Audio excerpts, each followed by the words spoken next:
Dear students, आज हम पढ़ेंगे एंटीबॉडीज़ के बारे में। टिसेलियस और काबत ने सबसे पहले एंटीबॉडीज़ की रासायनिक प्रकृति का अध्ययन किया था। यह रक्त का गामा ग्लोबुलिन भाग बनाती है और सीरम ग्लोबुलिन भाग भी एंटीबॉडीज़ बनाता है, इसलिए इनको इम्यूनोग्लोबुलिन्स कहते हैं। पोर्टर ने पेपेन एंजाइम की सहायता से एंटीबॉडी की संरचना का अध्ययन किया था। जैसे ही कोई फॉरेन एंटीजन बॉडी के अंदर प्रवेश करता है तो विशिष्ट प्रकार की लिम्फोइड कोशिकाएं प्रेरित होकर के एंटीबॉडीज़ या प्रतिरक्षियों का निर्माण करती हैं। प्रतिरक्षियाँ पॉलीपेप्टाइड श्रृंखलाएं होती हैं और इनके द्वारा इम्यून रेस्पॉन्स दिखाया जाता है, इसलिए इनको इम्यूनोग्लोबुलिन्स कहते हैं और इनको IG से दर्शाया जाता है।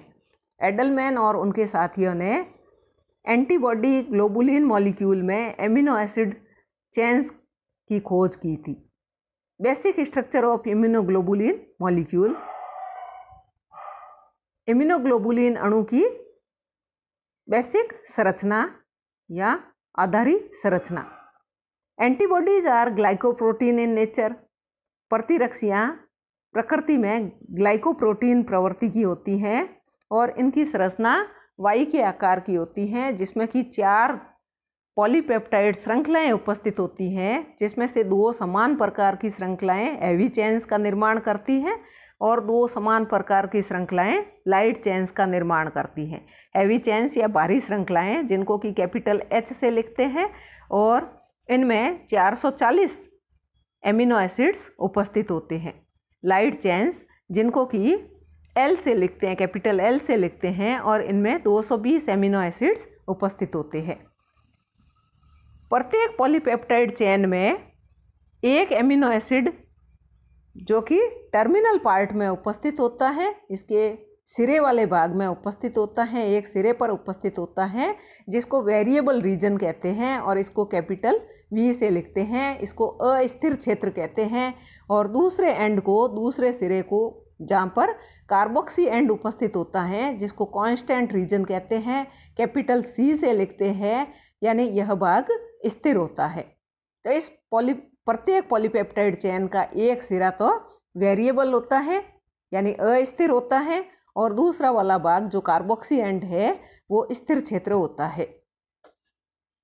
2 लाइट चेन्स उपस्थित होती हैं, अभी मैंने बताया था। तो इसमें एक कांस्टेंट लाइट होती है और एक वेरिएबल लाइट होती है। एक तो स्थिर हल्की श्रृंखला होती है और एक अस्थिर हल्की श्रृंखला होती है। और 2 भारी श्रृंखलाओं में एक स्थिर भारी श्रृंखला होती है और दूसरी अस्थिर भारी श्रृंखला होती है। इसमें एमिनो एसिड्स की संख्या के आधार पर इसकी हेवी चेन की जो कांस्टेंट हेवी है, स्थिर भारी चेन जो है, उनमें 3 सब रीजन्स पाए जाते हैं, 3 उप क्षेत्र पाए जाते हैं, जिनको CH1 यानी constant heavy 1, constant heavy 2 and constant heavy 3 कहा जाता है। लाइट एंड हेवी चेन्स, हल्की और भारी श्रृंखलाओं में वेरिएबल रीजन के कुछ एमिनो एसिड्स एंटीजन के साथ में बंध बनाने का कार्य करते हैं। Hinge region, region of 2 heavy chains in between first and second carbon region. तो 2 भारी श्रृंखलाओं के बीच का क्षेत्र, जो कि प्रथम और द्वितीय कार्बन वाला क्षेत्र होता है, it is elastic reason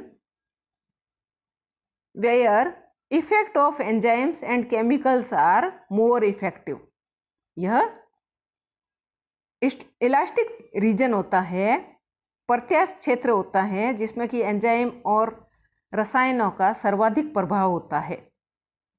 year proline is present, यहाँ पर प्रोलीन उपस्थित होता है। So by the reaction of papain enzyme this region easily fragmented, इसलिए पेपेन एंजाइम की क्रिया के द्वारा यह क्षेत्र आसानी से टुकड़ों में टूट जाता है। बाइवेलेंट रीजन, यहाँ पर द्विसंयोजी क्षेत्र है और डाइसल्फाइड बॉन्ड उपस्थित होता है।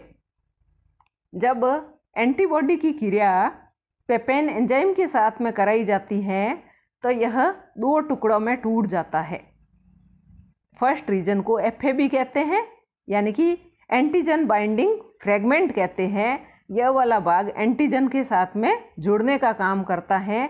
और सेकंड वाले भाग को FC कहते हैं, यानी कि क्रिस्टलाइजेबल फ्रेगमेंट कहते हैं, क्रिस्टलीकरण करने योग्य खंड कहते हैं। टाइप्स ऑफ एंटीबॉडीज और आइसोटाइप्स यानी समप्ररूप। On the basis of constant regions of heavy chains, भारी श्रृंखलाओं के स्थिर क्षेत्रों के आधार पर immunoglobulin can be divided into some classes. प्रतिरक्षियों को कुछ कक्षाओं में, कुछ वर्गों में विभाजित किया जा सकता है, जिनको आइसोटाइप्स या समप्ररूप कहते हैं। और इनको 5 प्रकारों में बांटा गया है। फर्स्ट है IgG, जिसका नाम गामा से लिया गया है, ग्रीक भाषा के गामा से IgG पड़ा है। सेकंड है IgM, ग्रीक भाषा के म्यू से यहाँ पर M नाम पड़ा है। थर्ड है IgA, यहाँ पर ग्रीक भाषा का अल्फा से यहाँ A शब्द लिया गया है। फोर्थ है एप्सिलॉन से IgE शब्द लिया गया है। और लास्ट है ग्रीक भाषा के डेल्टा से IgD नाम पड़ा है। इनके कांस्टेंट रीजन में एमिनो एसिड में भिन्नता पाई जाती है। इस कारण से इसके आधार पर इनको अलग अलग भागों में बांटा गया है। इसी प्रकार इनके CH क्षेत्र में एंटीजेनिक डिफरेंसेज उपस्थित होते हैं। इनके आधार पर एंटी सीरम तैयार किया जा सकता है, जो विशिष्ट प्रतिरक्षी के साथ ही रिएक्ट करेगा, अन्य के साथ रिएक्ट नहीं करेगा। तो एंटीजेनिक डिफरेंसेस के आधार पर एंटी सीरम तैयार किया जा सकता है, जो कि विशिष्ट प्रकार की एंटीबॉडीज के साथ में क्रिया करता है। इसके CH क्षेत्रों में, इसका जो पीछे हम जो पढ़ चुके हैं, एक इसका कांस्टेंट रीजन था और एक इसका वेरिएबल रीजन था। तो इसका जो CH वाला रीजन है, कांस्टेंट रीजन है, में डिफरेंसेज के कारण IgG को IgG1, IgG2, IgG3 और IgG4 में विभाजित किया जाता है।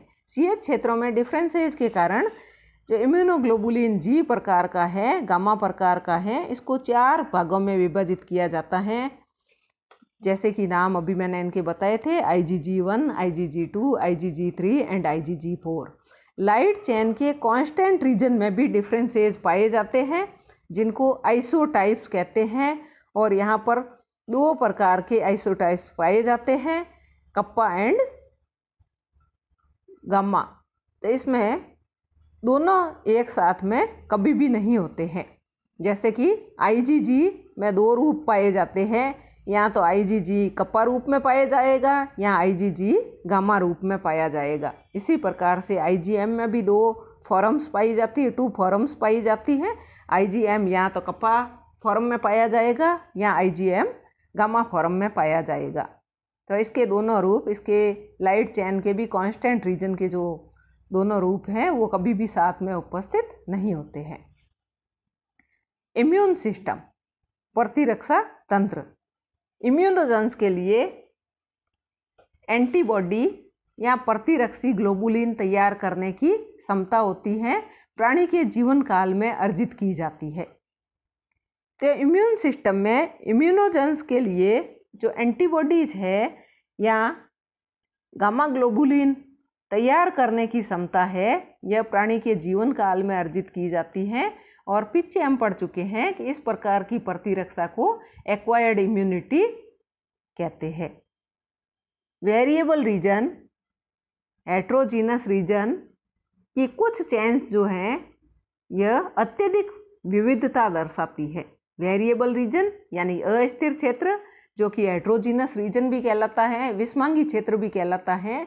इसकी कुछ श्रृंखलाओं में अत्यधिक विविधता होती है और इन विविधता वाली श्रृंखलाओं को हाइपर वेरिएबल रीजन कहते हैं। तो विविधता वाले क्षेत्र को अत्यधिक अस्थिर क्षेत्र कहते हैं। कॉम्प्लीमेंट्री डिटरमाइनिंग रीजन CDR ये हैवी एंड लाइट चेन के 3 खंडों में उपस्थित होते हैं। तो कॉम्प्लीमेंट्री डिटरमाइनिंग रीजन CDR ये भारी और हल्की श्रृंखलाओं के 3 खंडों में उपस्थित होते हैं। CDR ही एंटीजन बाइंडिंग साइट का निर्माण करते हैं। ये एंटीजन के जुड़ने वाले स्थलों का निर्माण करते हैं। वेरिएबल रीजन अस्थिर क्षेत्र में एंटीजेनिक डिटर्मिनेंट्स उपस्थित होते हैं जिनको ईडियोटाइप्स कहते हैं। तो इनके अस्थिर क्षेत्रों में एंटीजन का निर्धारण करने वाले प्रतिजनी निर्धारक उपस्थित होते हैं जिनको ईडियोटाइप्स कहते हैं। WHO classification of immunoglobulins, WHO के द्वारा प्रतिरक्षियों का वर्गीकरण 3 क्लासेज में बांटा गया है, IgG, IgA एंड IgM। तो यह मुख्य प्रतिरक्षियाँ हैं। इसके अलावा ह्यूमन ब्लड प्लाज्मा में IgD एंड IgE भी उपस्थित होती है। On the basis of antigen globulin centrifugation character, तो इनके सेंट्रीफ्यूगेशन कैरेक्टर के आधार पर इनको विभिन्न प्रकारों में बांटा गया है। इसमें से सबसे फर्स्ट है IgG। इसका आकार अंग्रेजी के Y अक्षर के समान होता है। इसमें 2 हैवी चेन्स होती हैं एंड 2 लाइट चेन्स होती है। 2 भारी श्रृंखलाएं होती हैं और 2 हल्की श्रृंखलाएं होती है। जैसा कि इस चित्र में दिखाया गया है, इसके भारी श्रृंखला के एक सिरे पर कार्बोक्सिल ग्रुप उपस्थित हैं और दूसरे सिरे पर एमिनो ग्रुप उपस्थित हैं। इसमें भी 2 रीजन उपस्थित हैं। प्रत्येक श्रृंखला में 2 रीजन उपस्थित हैं, constant heavy and variable heavy. बाहर की तरफ हल्की श्रृंखला उपस्थित है, लाइट चेन उपस्थित है। इसमें भी 2 रीजन्स उपस्थित हैं, 2 क्षेत्र उपस्थित हैं, constant light and variable light, यानी कि स्थिर हल्की श्रृंखला और अस्थिर हल्की श्रृंखला। दोनों प्रकार की हैवी चेन्स जो हैं, भारी श्रृंखलाएं डाइसल्फाइड बॉन्ड के द्वारा आपस में जुड़ी हुई रहती हैं और जिस क्षेत्र पर यह जुड़ी हुई हैं, जिस रीजन पर यह जुड़ी हुई हैं, इस रीजन को हिंज रीजन कहते हैं। इसी प्रकार से हैवी चेन लाइट चेन के साथ में भी डाइसल्फाइड बॉन्ड की सहायता से जुड़ी हुई होती है। ह्यूमन में यह टोटल सीरम ग्लोबुलिन का 75% पार्ट बनाती है। तो 75% भाग जो है कुल प्रतिरक्षियों का सीरम ग्लोबुलिन का 75% भाग IgG के द्वारा बनाया जाता है। यह सेकेंडरी या सेकेंड इम्यून रेस्पॉन्स में सिंथेसाइज होती हैं, संश्लेषित होती हैं। द्वितीयक प्रतिरक्षा प्रतिक्रिया के फलस्वरूप इनका संश्लेषण किया जाता है और यही एकमात्र प्रतिरक्षी हैं जो कि माता से प्लेसेंटा के थ्रू फीटस के अंदर प्रवेश करके उसको प्रतिरक्षा प्रदान करने का कार्य करती है।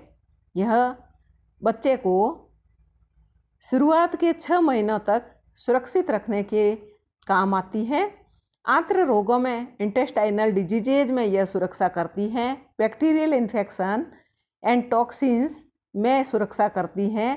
उसमें यह ब्लड रिलेटेड इन्फेक्शन फैक्टर के प्रति भी सुरक्षा करती है और फैगोसाइटोसिस क्रिया में वृद्धि करने का कार्य IgG के द्वारा किया जाता है। सेकंड प्रकार की जो इम्यूनोग्लोबुलिन्स या एंटीबॉडीज़ हैं वो हैं IgM। यह सबसे बड़े आकार का अणु होता है। इसमें 4 श्रृंखलाएं उपस्थित होती है। यह पेंटामर के रूप में होता है या तारे की आकृति का होता है, जिसकी प्रत्येक यूनिट में डाइसल्फाइड बॉन्ड के द्वारा बंधित होता है और एक अपेक्षाकृत छोटे आकार का अणु होता है जिसको J चेन कहते हैं। तो IgM के पॉलीमराइजेशन में, इसके बहुलकीकरण में सल्फ्यूरिड्रिल रेजिडुअल के साथ में कार्बोक्सी एंड पाया जाता है, कार्बोक्सी सिरा पाया जाता है। जैसा कि चित्र में बताया गया है, इसमें 2 हैवी चेन्स है, पेंटामर के रूप में उपस्थित हैं, जिसमें 2 हैवी चेन है, बाहर की तरफ 2 लाइट चेन है और हैवी और लाइट चेन आपस में डाइसल्फाइड बॉन्ड के द्वारा बंधित हैं। इसके बीचों बीच में J चेन उपस्थित है। हैवी चेन्स को म्यू चेन कहते हैं और स्टार शेप्ड मॉलिक्यूल है। जैसा कि अभी मैंने बताया था, यह तारे की आकृति का अणु होता है। टोटल इम्यूनोग्लोबुलिन का या प्रतिरक्षियों का 5 से 10% भाग IgM के द्वारा बनाया जाता है। इसमें म्यू चेन में एक कॉन्स्टेबल हैवी क्षेत्र और पाया जाता है। यह फर्स्ट इम्यून रेस्पॉन्स या प्रथम प्रतिरक्षा अभिक्रिया के फलस्वरूप सबसे पहले उत्पन्न होने वाले अणु हैं। बैक्टीरिया के प्रति अधिक क्रियाशील होते हैं और एग्लूटिनेटिंग एंड साइटोलाइटिक कारक के रूप में प्रभावी होते हैं और बीटा लिम्फोसाइट्स की कोशिका झिल्ली पर IgM एंटीजन की पहचान बनाने वाला रिसेप्टर रीजन या ग्राही क्षेत्र का निर्माण करता है। थर्ड प्रकार की इम्यूनोग्लोबुलिन है IgA। यह लिम्फोइड टिश्यूज से एसोसिएटेड म्यूकस लेयर से सिक्रीट होती है। तो लिम्फोइड टिश्यूज के लसिका ऊतकों के म्यूकस परत के साथ में यह उनके द्वारा स्रावित की जाती है। यह saliva, tears, nasal fluid, lung secretions, urinogenital and stomach intestine के सिक्रीशंस और कोलोस्ट्रम में उपस्थित होती है। यह लार में, आंसुओं में, नाक के तरल पदार्थ में, फेफड़ों के स्रावण में और मूत्रोजनन, आमाशय आंत्र के स्रावणों में और कोलोस्ट्रम में उपस्थित कोलोस्ट्रम, जिसको नवदुग्ध कहते हैं, उसमें उपस्थित होती है। तो यह कोलोस्ट्रम में उपस्थित होती है और नवदुग्ध में उपस्थित होती है और उसके द्वारा यह माता से जब बच्चा स्तनपान करता है तो उसको सुरक्षित रखने का काम करती है। वन पेप्टाइड चेन, इसमें एक ही पेप्टाइड चेन पाई जाती है और इसका आणविक भार 60,000 होता है। Secrets from plasma cells of secretory site, यह स्रावी स्थल की प्लाज्मा कोशिकाओं के द्वारा स्रावित की जाती है। J chain converts it in dimer form, इसकी जो जे श्रृंखला है, जैसा कि चित्र में बताया गया है, जे श्रृंखला इसकी दोनों भुजाओं को, दोनों आर्म्स को जोड़ने का काम करती है और इसको डाइमर रूप में बदलती है। IgA कुल इम्यूनोग्लोबुलिन्स का 10% भाग बनाती है। Protect body from microbes coming through mucus membrane, और म्यूकस झिल्ली से आने वाले सूक्ष्म जीवों से शरीर की सुरक्षा करने का काम करती है। इसके चित्र में बीच में बताया है सिक्रेटरी पीस है और इसमें हैवी चेन है, लाइट चेन्स उपस्थित है और ये डाइसल्फाइड लिंकेज के द्वारा आपस में जुड़ी हुई है। फोर्थ है IgE। यह इम्यूनोग्लोबुलिन के कुल इम्यूनोग्लोबुलिन का 0.05% भाग बनाती है और attracted to basophil and mast cells, यह बेसोफिल कोशिकाओं को और मास्ट कोशिकाओं को आकर्षित करती है। Protect the body from allergic conditions, और शरीर की एलर्जी दशाओं से सुरक्षा करती है। Respiratory epithelium stomach intestine epithelium पर उपस्थित होती है। IgE बेसोफिल और मास्ट कोशिकाओं से जुड़कर एंटीजन से उद्भासित होकर के हिस्टामिन का सिक्रीशन करती है। तो यह बेसोफिल और मास्ट कोशिकाओं के साथ में जुड़ती है और जैसे एंटीजन के संपर्क में आती है, इसके द्वारा हिस्टामिन का सिक्रीशन किया जाता है। Protect the body from fever, asthma, skin diseases born from allergy.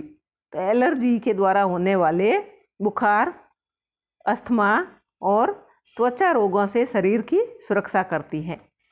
Allergic particles, allergy उत्पन्न करने वाले अणु जब स्किन के कांटेक्ट में आते हैं तो मास्ट कोशिकाओं के द्वारा पार्टिकल डिग्रेडेशन रिएक्शन की जाती है या कणों के लाइसिस की क्रिया की जाती है, अपघटन की क्रिया की जाती है।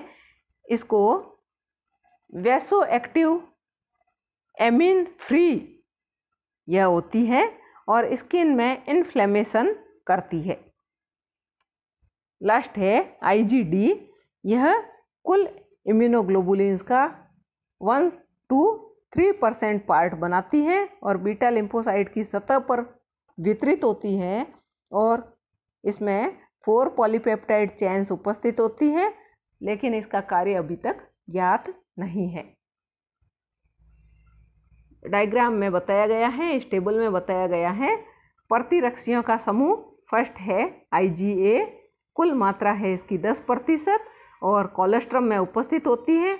यह फर्स्ट इम्यून रेस्पॉन्स के तहत सबसे पहले बनने वाली प्रतिरक्षियां हैं। जैसे ही कोई एंटीजन शरीर में प्रवेश करता है तो सबसे पहले IgA का निर्माण होता है और इसका अणुभार 1,70,000 होता है। यह लार, श्लेष्मा, पसीने और आंसुओं में भी उपस्थित होती है और यह म्यूकस मेम्ब्रेन और शरीर की बाह्य सतह की सुरक्षा और इनहेल्ड व अंतर्ग्रहित रोगाणुओं से सुरक्षा प्रदान करने का कार्य करती है। सेकंड है IgD, इसकी कुल मात्रा 1 से 3% होती है। यह अति सूक्ष्म मात्रा में रक्त में लसिका कोशिकाओं की सतह पर उपस्थित होती है। इसका अणुभार मॉलिक्यूलर वेट 1,85,000 होता है और यह बीटा लिम्फोसाइट्स का सक्रियण करती है, प्रतिरक्षी क्रिया के विकास और परिपक्वन में भूमिका निभाती है। थर्ड है IgE, यह सबसे कम मात्रा में पाई जाती है, यानी कि 0.05% पाई जाती है। अत्यंत कम मात्रा में उपस्थित होती है, मास्ट कोशिकाओं और बेसोफिल से विशिष्ट संलग्नता दर्शाने वाली होती है और इनका अणुभार 1,88,000 होता है। यह मास्ट कोशिकाओं का उत्तेजन और एलर्जी अभिक्रियाओं से संबंधित होती है। इसके साथ साथ यह परजीवियों से सुरक्षा प्रदान करने का कार्य भी करती है। फोर्थ है IgG, यह सर्वाधिक मात्रा में उपस्थित होती है, 75 to 80% होती है, सर्वाधिक प्रचुरता में मिलने वाली होती है और प्लेसेंटा से पार होने वाली होती है। इनका अणुभार 1,46,000 होती है, यानी कि यह इनका आणविक भार सबसे कम होता है या सबसे हल्के प्रकार की प्रतिरक्षियाँ होती हैं। यह रक्त और अंतराली द्रवों का प्रमुख इम्यूनोग्लोबुलिन है और मानव भ्रूण को रोग क्षमता प्रदान करने का काम करती है, क्योंकि यह प्लेसेंटा के द्वारा मदर टू फीटस एंटर हो सकती है और फैगोसाइट सेल्स से भक्षण हेतु विशिष्ट संलग्नता दर्शाती है। लास्ट है IgM, यह 5 to 10% होती है और प्रतिजन की अनुक्रिया में उत्पन्न प्रथम सबसे पुरानी प्रतिरक्षी होती है और रक्त प्लाज्मा में 80% उपस्थित होती है। इनका अणुभार 9,60,000 यानी कि सबसे भारी होती है और पेंटामर के रूप में सर्वाधिक बृहत प्रकार का प्रतिरक्षी ग्लोबुलिन बनाती है। जीवाणुओं से सुरक्षा में प्रथम उत्पन्न होने वाली प्रतिरक्षी है और एग्लूटिनेशन की क्रिया दर्शाती है। तो फर्स्ट इम्यून रेस्पॉन्स के तहत IgM उपस्थित होती है और सेकंड इम्यून रेस्पॉन्स के तहत IgG उपस्थित होती है। Thank you.